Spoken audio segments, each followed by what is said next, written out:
Welcome to Extraterrestrial Reality. I have a special guest on the show today. It's Scott Roeder, the crime scene reconstruction expert from Ohio, who operates the evidence room, right? And it's you actually you're not only doing shows about UFOs online these days. You're actually doing a lot of different crime. You do a lot of talking about crime. Yeah, I am a crime and shooting scene reconstruction expert. I have, quite a lot of experience in homicide investigation and shooting reconstructions and so forth. So, I partner up with people in the true crime world to do some shows. I just did a 3-hour live stream 3 days ago now with Truth and Transparency, Lana Oriani's show. It was a 3-hour monster live stream. We had 3,000 people in the chat for all 3 hours. It was pretty great. But that's just for the entertainment stuff. That's just my cathartic reach out to the community and try to, have a little bit of fun. We all do all kinds of stuff. And like when you're on that, like people talk about, because they know now that you do look at some UFO incidents and provide analysis with regards to that kind of thing, like particularly things like the Compton alien, which we're going to be talking about here in a minute, as well as the Vegas case. I mean, there's other cases we looked into together. You've been talking about these things. You became, it's something that's, and then people who watch you because of your expertise in crime reconstruction, they wonder, hey, so. They wonder about that aspect of your presentations, the things you talk about these days. Well, I try to take the same, analytical approach when looking at something inexplicable versus something, that's very, earthly, like a homicide. So, I try to keep that same methodology of, being reasonable, being practical, following scientific methodology, and,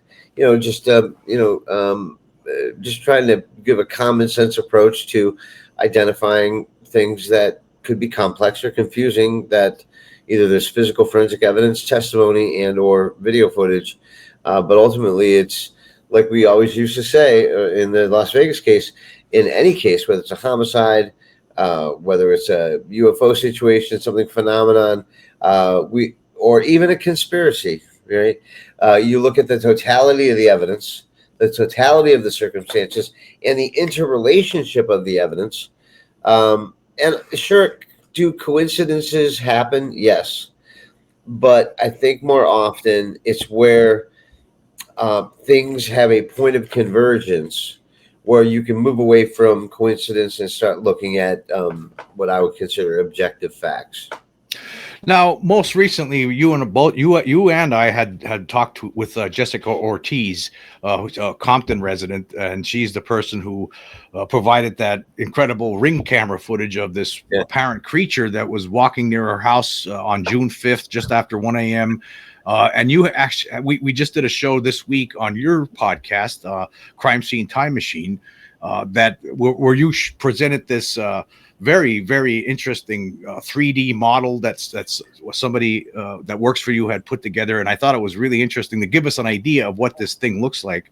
And I could pull it up on the screen while we're talking here. Yeah, pull it up. I think I sent you a copy. Like I said, that we do a show over on my channel, Crime Scene Time Machine, a couple of days ago. That's already out, and we've already got quite a bunch of views on it. So I'm pretty happy it's performing pretty well. I think people are interested in this case, and I think people are particularly interested, when we collaborate together. So, pretty interesting stuff, and I think it's a compelling case. I did 2 interviews with Inside Edition on this, and honestly, the feeling that I got from the broadcaster was they're taking it more seriously than they used to. They did make in both references on Inside Edition references to movies like Close Encounters of the Third Kind and Signs. But they did it in a way that was not exactly dismissive. But in every account, they did ask me, are you embarrassed to say that it's aliens? I'm like, this has nothing to do with me. I have no embarrassment, pride, or prejudice, and no dog in the game, whether it's an alien or a band of traveling puppeteers. I don't care in any event what it is. I'm just trying to identify what it is. Here, this is the original video that was captured on the Ring camera, and I just want to point out too again that there were other cameras in the front of the house and in the back of the house that for some reason did not activate when this, but the middle one did, and it captured this thing right here. Yeah. There you see it walking by the screen really fast there, and then you hear a noise, and that's the gate. And then you had one of your employees put together a. There's the gate.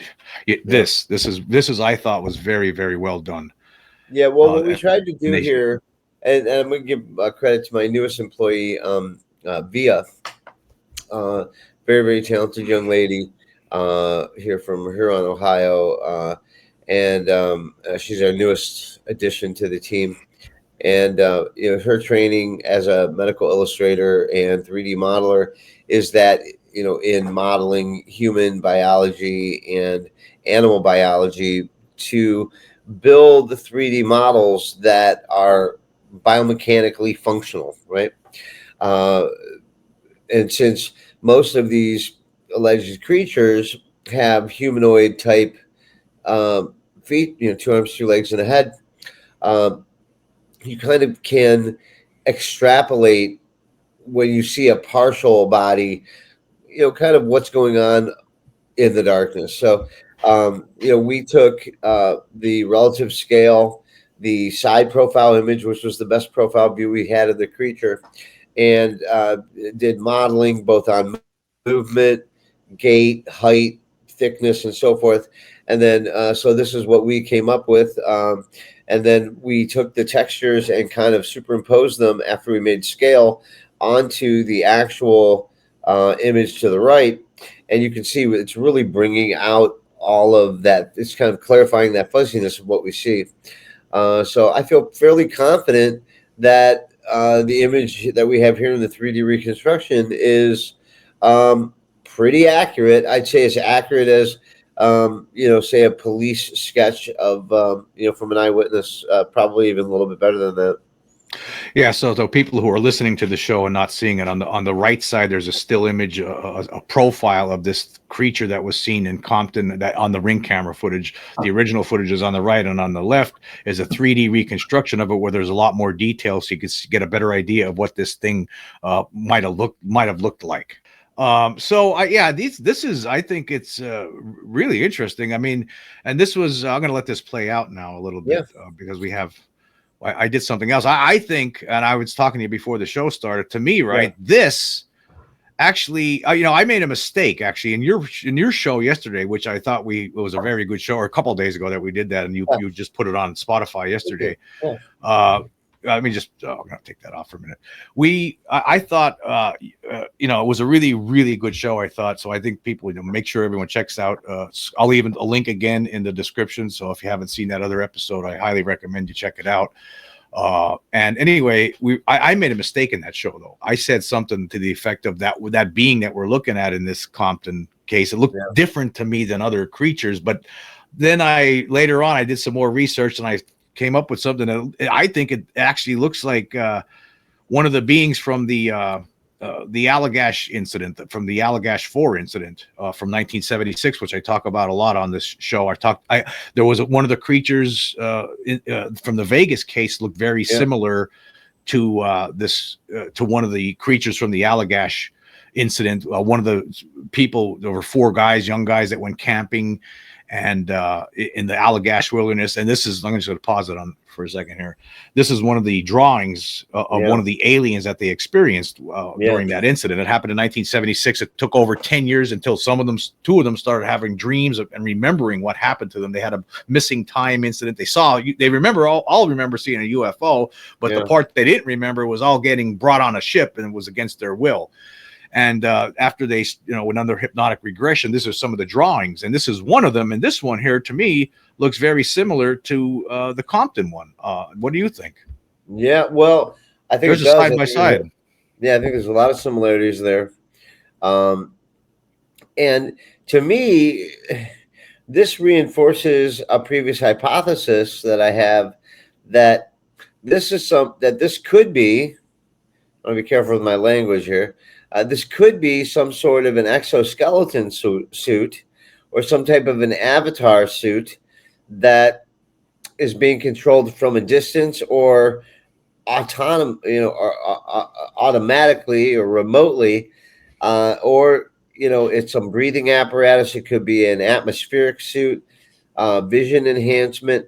Because especially in your sketch and even in our 3D model, it doesn't look like this is the kind of animal that's going to sit down and eat a peanut butter and jelly sandwich with a glass of milk and a bag of Cheetos for lunch. I don't see a whole lot of. By the way, you just figured out my diet right there, everybody.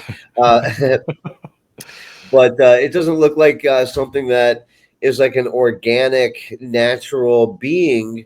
And it goes to when I talk to Whitley Strieber, he thinks that these things are like, kind of AI, or they're future humans, or if these are future humans, we have gone through quite a retardation of our genetic structure. And I think the future human scenario is probably the most terrifying scenario. I think future humans are more terrifying than extraterrestrials, from the standpoint of, well, what the heck could it be? Because we know people are miserable bastards. So people in the future now have no emotion. They're going to be the worst. So, to me, it looks like some kind of an exoskeleton. But, what do I know? What I'm seeing here, though, I mean, based on all the research since you got involved in this, right? And we've been talking about this for a while now, for what, 2 years, I guess. We've been since, I guess it's been over more 2 years, than right? 2 years. Yeah. It's been more than 2 years, right? Yeah. So we've been talking about this, and it was over a year ago, about almost a year and a half ago now, when you made that presentation. And I think we keep moving forward, and it seems like we do have some really good new evidence here with this case. And now you've taken it to another level with the 3D modeling to give us a better idea what this thing looked like. And but I want to point out, though, like these guys that I was talking about, these drawings, right? This was from an alien abduction incident. So I mean, if someone was on the fence about whether alien abduction is true or not, I mean, I think we're getting at the point now where I think you can't deny this anymore, that you had people describe certain things, the way these creatures look. And now we have new examples now, not just from one case, but from multiple cases, like this case here. And some of the Vegas alien evidence as well shows these look right here. Now, this one here was a creature that was standing up against the heavy equipment there in the backyard. And if you look at this thing, let me just pause this for a second. This thing right here, I mean, this is also there's an arm, like you can see its left arm moving around. You can see its right arm that moves up. It looks like it's standing on one foot, one leg, and one of its legs is also bent up, just as described. Its left leg is bent up, like it was described as broken by Angel, and you're seeing it right here. And actually, then we put this side by side with another drawing that was provided by one of the Allagash 4 that looks just like this. Here's a still image of this creature. You can see it's a semi-profile there, and if you put it side by side with one of the creatures that were seen in the Allagash incident, it looks like the same thing. So now you have this, and then we just looked over that Compton video, the Compton evidence, and you put your 3D model as well as even the original side by side with the other one, and it looks very similar. Yeah, and man. I mean, and I find it interesting that, almost every one of these events are either isolated or in the middle of the night in the dark. That's why it lends itself to the interdimensionality, the demon theory, is anybody that's sneaking around in the middle of the night using the cover of darkness to do their operations means that they have malintentions. And I just want to put myself on the record, everybody out there, do not do CE5. Do not pray to them. Do not meditate to them. And if you ever come face to face with them, remember, call on Jesus. Well, that seems to be the working for at least one person we've been talking to recently, the gentleman from Canada. Well, as they say, faith can move mountains. And that seems to be the case sometimes for people if they have that faith, and it works. And it works for these people sometimes. Listen, I'm not endorsing religion, but I am endorsing Jesus Christ as the example for peace and love, and possibly to save you, not just in the religious sense, but maybe save you from one of these creatures, because for whatever reason, it doesn't seem like they like that. They don't like being confronted with that kind of energy. And I think that if you're sick, or if you're angry, or maybe you're a bad person, or you're scared, I think those open doors for these creatures to interact with you.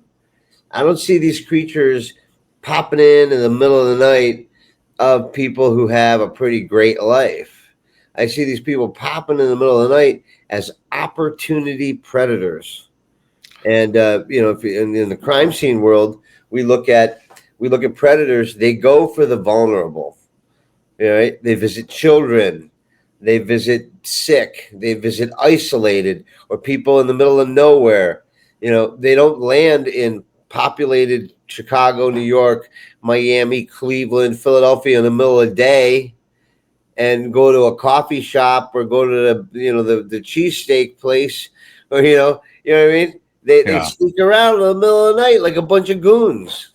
Well, right now we're looking at one of the images here, a famous image from the cover of Whitley Strieber's famous Yeah. book Communion, and you see that alien there. That's very clear. That's a lot of people say they see something very similar, and of course we captured something very similar in the Las Vegas alien video right Yeah. here. This creature right here. There's no question about it. There was something there. It moves its head right there. It's looking around. That's an alien creature, and so to me, what I'm trying to, I guess the point I'm trying to make here is that if you didn't believe in alien abduction before, maybe you should start thinking of that it's real, because it seems like all these reports over the years that people have submitted with regard to their encounters with these creatures, or they're abducted, when they get abducted by them, this is the kind of creatures that they say they see. And here we now have evidence that shows these kind of creatures on video, and it wasn't easy to get these kind of videos. And here was some more examples. These are two different stills from the Turkey UFO. Yep. And you have, I mean, these things very similar to the Compton, very similar to some stuff, stuff that other aliens that people have said they saw, and they draw them. That's all they can do, because you can't do, when they're in these positions, it's not like, hey, will you stand there for a second while I draw you? They don't get that. They have to be, so a lot of times they don't even remember it until they get hypnotized later on, and then they're able to provide a drawing of what they saw, and this is what they said they saw. So that means that it is going on. Alien abduction is something that seems to be a real phenomenon. Yeah, but no, don't you find it interesting that nobody in the fake UFO disclosure movement, like Lou Elizondo or any of those other goofballs, actually talk about abduction or human ET interaction? They only want to talk about the ship. They only want to talk about the recovery, but they don't ever want to talk about the abductions or the creatures themselves, because that's not on their agenda. They just need this general sky emergency to build up military funding for space wars, right? That's what Christopher Mellon, Lou Elizondo, those guys, listen, you can give them credibility if you want. But to me, if you worked for the CIA or secret control group or the government in a lifelong kind of capacity in this kind of area, I don't think you should have any credibility unless you're a real whistleblower. And one thing I know is real whistleblowers don't get book deals, don't get on cover of magazines, and they don't get to make movies. Real whistleblowers get killed, blackmailed, and blackballed. That's the difference. That's how you know the difference between a fake whistleblower, CIA plant, book deal, movie, interviews, the circuit, right? Lou Elizondo, he's a fraud, my opinion. I don't believe a word he says, and I think he's got ulterior motives. That's why you'll never get Lou Elizondo commenting on the UFO case in Las Vegas. You'll never get Christopher Mellon commenting on the ring cam in Compton, or talking about the Turkey UFO. You'll never get any of them talking about these cases, because these cases don't fall under their narrative of things that they can control. These are wild card cases that they're afraid of, right? That's just my opinion, but that's how I see it. And I think that the majority of the UFO people that follow the Lou Elizondos and the News Nation crowd, I think that they're been disenchanted. They don't care anymore. Nobody's following Congress. Nobody cares what's going on in the skiff.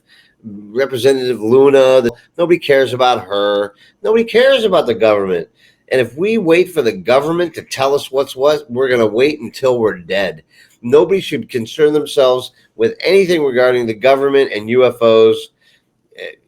Because if you do, you're playing their game. You're going into their hypnotism tunnel, and so I just think that that's why they won't talk about Vegas. That's why they won't talk about the ring cam in Compton, is because they can't use it to their advantage to scare people. It's just my opinion. Yeah, I mean, now my opinion is I don't have a problem with these people. I don't have I read Lou Elizondo's book. I thought it was entertaining. I read it too. I mean, there may be. I mean, here's what I do see it. I have to agree with you on some aspects here, though. Like there is, it seems to me, an effort to keep certain things away from the public. Things that now show unequivocally that there's something here, right? Yeah. That stuff is being. You would think that a lot of these names would be talking about this stuff, but they don't, and I find that very strange. In fact, instead we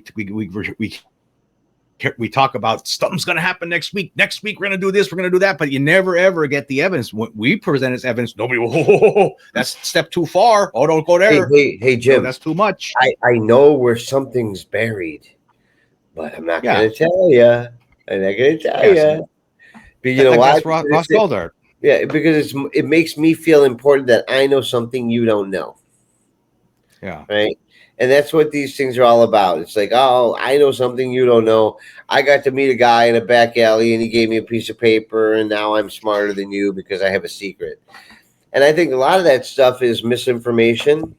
I think a lot of that stuff is ego, and whatever. And I try, listen, I don't blame anybody for trying to make a living, but I'm telling you, the UFO grift is hard. And I don't think there's a lot of money in it. But you see the guys that do make money in it, they make a lot of money right out the gate and they don't seem to come out of the blue. And then, but like people that are actually doing real investigations, that have been doing it for decades, they have a real small following and that's it, right? Unless you're confrontational, right? But I mean, I think the simple fact of the matter is, there is some kind of a phenomenon going on planet Earth. They're interacting with humans. They're leaving video footage behind. They're leaving alive witnesses behind. These people are not crazy. Experiencers should be given the benefit of the doubt. Dr. John Mack proved that. We should be looking in the sky with our own telescopes. We shouldn't all be depending on Avi Loeb. We shouldn't all be depending on the Lucy telescope by the Vatican at the University of Phoenix, Arizona. We should be all amateur astronomers. Everybody out there, go get yourself a Nikon P1000. Well, you might not be able to get a P900 now because they just go get yourself a telescope. Do the stuff for yourself. That's what me and Jim are doing. We're not waiting for some government official to tell us what's real or not. We're telling them what's real. We're putting it on the record. They're just making noise. I do this in my downtime. This is not my full-time gig. I don't make any money off of this. I'm just involved and do what I can because I feel like, it's interesting for one. But I don't think anybody should be scared. I don't think anybody should have any fear. But I don't think anybody should be actively looking to participate in the engagement with the phenomenon either. I think you should be careful. So so your message is CE5 say no because you don't know what you might might happen with that. Right. Like CE5 is like taking a drug off of a drug dealer off the corner street. You don't know what's in that drug. It could be fentanyl and you're dead. You say CE5 to a midnight sky with 1 billion stars, and you want like some beautiful angel to come down and fix your hearing, and you get, you get some gray alien sticking something up your butt essaying you so that he can split your personality and plant a chip in your head. I mean, listen, don't do it. It's not worth the risk. Don't do it. I don't think it's worth it. And I would probably have to say there are people who never even had a choice, never even thought about CE5, don't even know what it is, and they Right. have been their lives have been invaded sometimes by these Yeah. beings, and they seem to have trouble getting rid of them. There's nothing they can really do about it, and they have trouble. Who are they going to talk to? Really, there's not a lot of people to talk to out there about this. Yeah, what we were saying before here was. Yeah. We were talking about how a lot of the people who have the bigger names in this UFO community, they don't talk about some of the evidence, the proof that's Right. out there. Yet they'll focus on things where they'll show you videos and stuff that are a lot of them are compelling, but you don't ever get like any kind of real hard evidence, right? So I think that there's an effort by some people. This is just my feeling on this. I think that there's an effort by some people to do a slow disclosure because if they get into the alien stuff, the abductions and the cattle mutilations, they don't want people to start thinking about that. They want to just get people, the mass public, to focus on just the craft themselves and the recovered alien bodies. That's a lot, that's not as scary as alien abduction and. But here's the problem I see with that, though. The second any sort of truth is told by an official, the problem is going to be is that the next thing that people are going to ask, oh, does that mean alien abductions are real? Does that mean cattle mutilations are being caused by these aliens? There's all those questions. So you can't win in that way. If that's what it is, right, it's not going to work. It's just not going to work anyway. And I think that is one of the reasons that's holding up this whole disclosure. That's one of the reasons. And the other reason is there's a lot of people who are afraid of ending up in prison. That's another reason too. They're afraid of how it's going to look when people realize finally, oh my God, we've been getting lied to for 80 freaking years. That's what I think. I'm trying to be an objective observer to the UFO phenomenon while, trying to not let it pollute my heart. Right. So I think if you have the right intention, you can navigate the UFO world. But if you have ulterior motives in the UFO interest business or investigation or whatever it is, if you have ulterior motives, I think that it might not work out well. It's just what I've observed.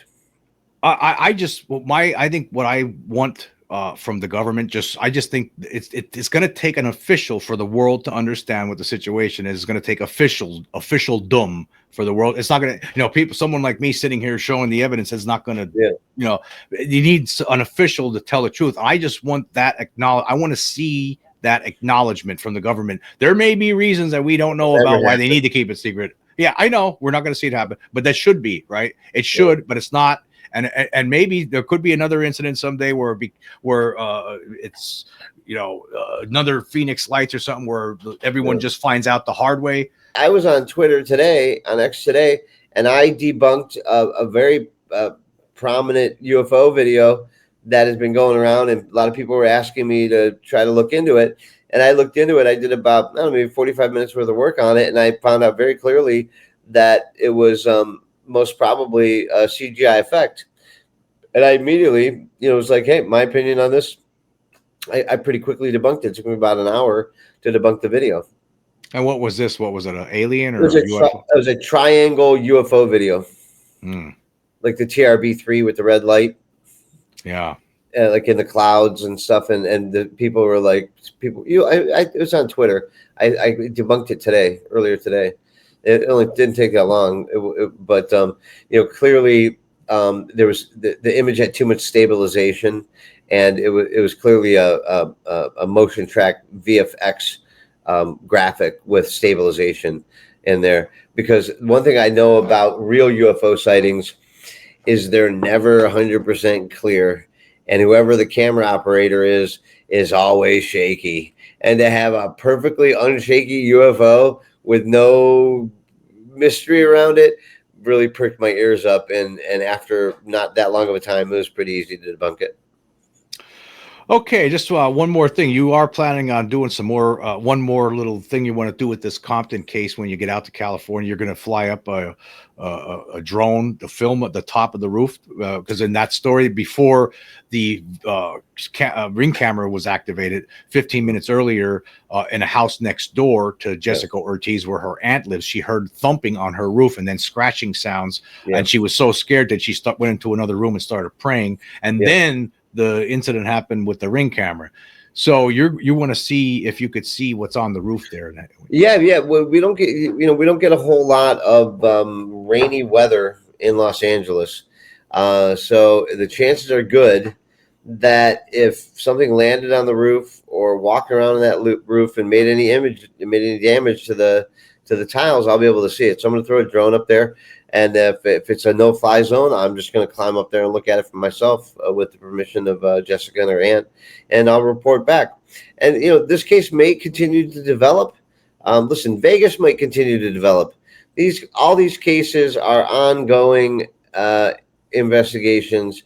But the one thing I know, the absolute proof in the UFO world is that you can always count on Extraterrestrial Reality, Jim Quirk in the Quirk Zone, and yours truly, Scott Roeder of the Crime Scene Time Machine, to give you the straight dope as we see it. That's true. That's true. We try to do our best with that, and when we screw up, we tell you. If we're wrong about something. I'm gonna wait, hold on. I'm gonna pull this up one more time. And I love the fact that you and I don't agree on everything. Like I'm more lean toward, I think that these things are demons. You more lean that they're from a different planet. And I think either one of us could be right. Yeah. Yeah, I mean, who knows? I mean, I don't know. I think they're beings from other worlds. That's my opinion on this. And I just want to point out again, I thought that this was really well done. This this was a really nice job. They may give us an idea of what this thing looked like. Here's the animated reconstruction. It was really and really then in this version here, we actually superimpose our model inside of the video, and right there, that's our model. And then when you see where he goes through that clear plastic basket, that's actually the guy. So that's my model, and then that's the actual guy.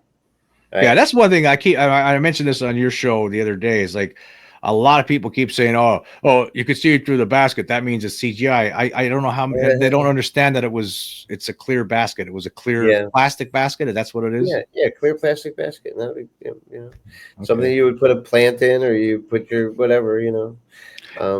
And another one was, I hear people saying it's somebody carrying a plastic bag. I don't know. I went through this video, using a magnifying glass. I don't see any faces of people. I don't see any hands carrying anything. There's nothing like that in that video. No, I don't see any either. Matter of fact, I did see somebody try to debunk the video, and it was a guy that was relatively prominent on TikTok. I don't know who he is. I don't follow him, but he comes up on my algorithm all the time. He's got like this deep voice, and he's like, "I'm here to tell you the truth," and blah blah blah. And he's like, "I figured it out," and he like pauses it, and somebody clearly added CGI of a human head in the video at like a 10% opacity. I'm like, that is not the original. That guy fraudulently did that to try to debunk it. And I find that really interesting, that people are committing fraud to debunk an alien rather than committing fraud to try to trick people that there is an alien. Do we live in topsy-turvy land now? I know. I noticed something too. A lot of the people that try to debunk stuff like this, they actually start off from the position that they don't believe it at all. They don't. Yeah. Like, I don't do that. Because I know for a fact that there's something here. But if I'm presented with evidence, I'm going to look at it, and if it's not there, if there's something, if it's a person or if it's a hoax or something like that, I'm going to say so. I'm not. But they never do that. They always take the one position. It always has to be the position. And if there's any sort of evidence that goes against their hypothesis, then they will not talk about that evidence. They will completely keep it out of their conversation, and they'll just trick anybody that is listening to them. And that bothers me greatly when people do that. And listen, if I meet one of these creatures and they sit down with me and they're like, "Hey man, let's say a prayer to Jesus together," and I'm like, "Okay, fine, he's not a demon then." Right? So I mean, I'd be willing to change my position on it if these people were not so adverse to, to Christ. But or if they're like, here's my driver's license. I come from Venus. All right, fine. Whatever. McLovin, thanks for stopping by the planet. But I don't think these, it's just such a mystery. We should not trust these things if we do get a chance to meet them. We might not have any choice. But until, I think we all got to look at our moral character. We all have to be good people. More importantly than worried about what these aliens are doing, we have to make sure that our houses are in order. We're taking care of our families. We're being good people. And I think with that, the UFO phenomenon should resolve itself naturally. But as long as we perpetuate this real base level moronic behavior that the military and the elite class and the bankers are setting for us, I think if there's any civilization that's worthy of annihilation, if we keep up with what we're doing, it's probably us. Well, I just want to say, Scott, thanks a lot for coming on the show today. I appreciate it very much. It's always fun talking to you. Yeah, it's my pleasure. All right, folks, I want to say thank you very much for joining us here today. Until next time.